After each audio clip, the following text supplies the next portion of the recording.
আসসালামু আলাইকুম ওয়া রাহমাতুল্লাহি ওয়া বারাকাতুহু।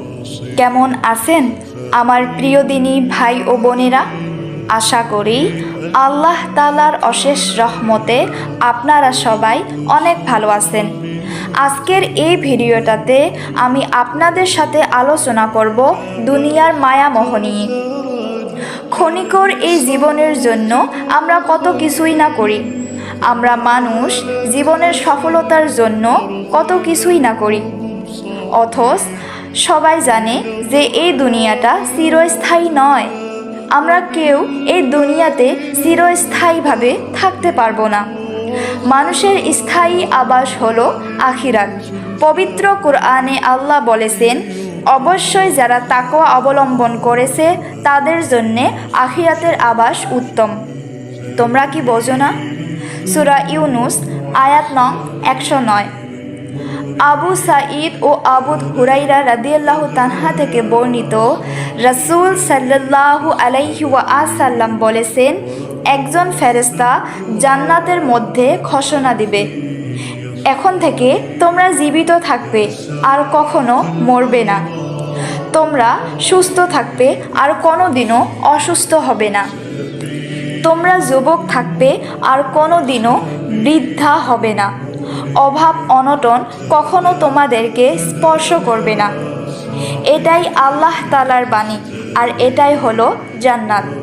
তোমাদেরকে যে জান্নাতে প্রবেশ করানো হয়েছে এটা দেওয়া হয়েছে তোমাদের কাজের ফলে। সূরা যুখরুম আয়াত নং 72, তিরমিজি হাদিস 3246। তার মানে বোঝা গেল, দুনিয়া যেমন ক্ষণস্থায়ী, দুনিয়ার সফলতাও ক্ষণস্থায়ী।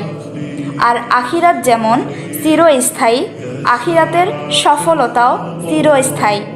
তাই আমাদের উচিত আখিরাতের সফলতাকে প্রাধান্য দেওয়া, তাকওয়া অবলম্বন করা, আল্লাহকে ভয় করা, কষ্ট হলেও হালাল পথে থাকার চেষ্টা করা।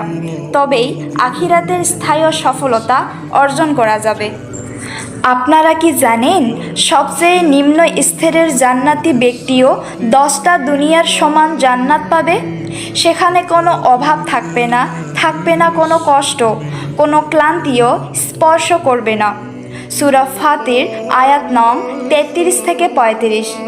এইসব কারণে রাসূল সাল্লাল্লাহু আলাইহি ওয়াসাল্লাম তার উম্মতদের সর্বদা আখিরাতের জীবনকে প্রাধান্য দেওয়ার শিক্ষা দিয়েছেন।